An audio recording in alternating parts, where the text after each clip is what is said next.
গত মাসের শেষ দিকে ইন্টারন্যাশনাল ক্রিকেট কাউন্সিলে টি-20 বিশ্বকাপের প্রাথমিক দল পাঠায় Bangladesh cricket board BCB. Pace bowling all-rounder Mohammad সাইফুদ্দিনকে রাখা হয়েছিল সেই দলে। মঙ্গলবার টি-20 বিশ্বকাপ দল ঘোষণা করে বিসিবির নির্বাচক প্যানেল। সেই দলে রাখা হয়নি ডানহাতি এই অলরাউন্ডারকে।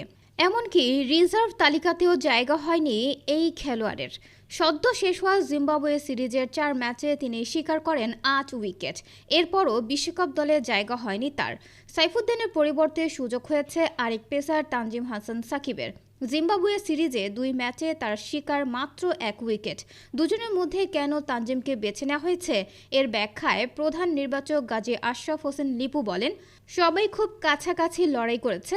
যে দলটা দিয়েছিলাম 30 তারিখে সেটা আমরা এক প্রেক্ষাপটে দিয়েছিলাম। সেখানে দুটো চিন্তা ছিল। আমরা চেয়েছি বর্তমান ক্রিকেটারদের নিয়েই দল করা। এ পর্যায়ে বাংলাদেশ দলের সাবেক অধিনায়ক আরও বলেন, একটা চিন্তা ছিল ইনজুরি থেকে ফেরা ক্রিকেটাররা যেমন সাইফুদ্দিন কেমন করে তা দেখা। আমাদের যে আস্থার জায়গাটা সেখানে সাইফুদ্দিনের চেয়ে তানজিম একটু এগিয়ে ছিল। এজন্য ওকে আমরা দলে রেখেছি। ডেথ ওভারের বোলিং সামর্থ্যে এগিয়ে থাকায় তানজিম সাকিব বিবেচিত হয়েছেন বলে আভাস দিয়ে প্রধান নির্বাচক বলেন, সাকিবকে শ্রীলঙ্কা সিরিজেও আমরা দেখেছি তার একাগ্রতা, মাঠে নিজেকে নিংড়ে দেওয়ার চেষ্টা সাইফুদ্দিনের চেয়ে কিছুটা এগিয়ে রেখেছে। আমরা সাইফুদ্দিনের দিকে তাকিয়েছিলাম যে কারণে ডেথ ওভারে ইয়র্কার করা সেটা ঘরোয়া ক্রিকেটে যেমন ছিল তার চেয়ে আন্তর্জাতিক ক্রিকেটে একটু ব্যতিক্রম মনে হয়েছে। তাই আমরা একটু ভিন্ন চিন্তা করেছি। 30 তারিখে যে দলটা দিয়েছিলাম সেখান থেকে একমাত্র এই জায়গাটিতেই পরিবর্তন হয়েছে। গাজী আশরাফ হোসেন লিপু আরও বলেন, আন্তর্জাতিক ক্রিকেটে কে কখন উইকেট পাচ্ছে তা দেখতে হবে। সাইফুদ্দিনকে যে জায়গায় দরকার হতো সেটা পরখ করে দেখেছি।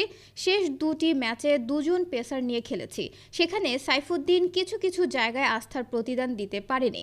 জাতীয় দলের ক্রিকেটারকে নিয়ে নেতিবাচক কথা বলতে রাজি নন প্রধান নির্বাচক।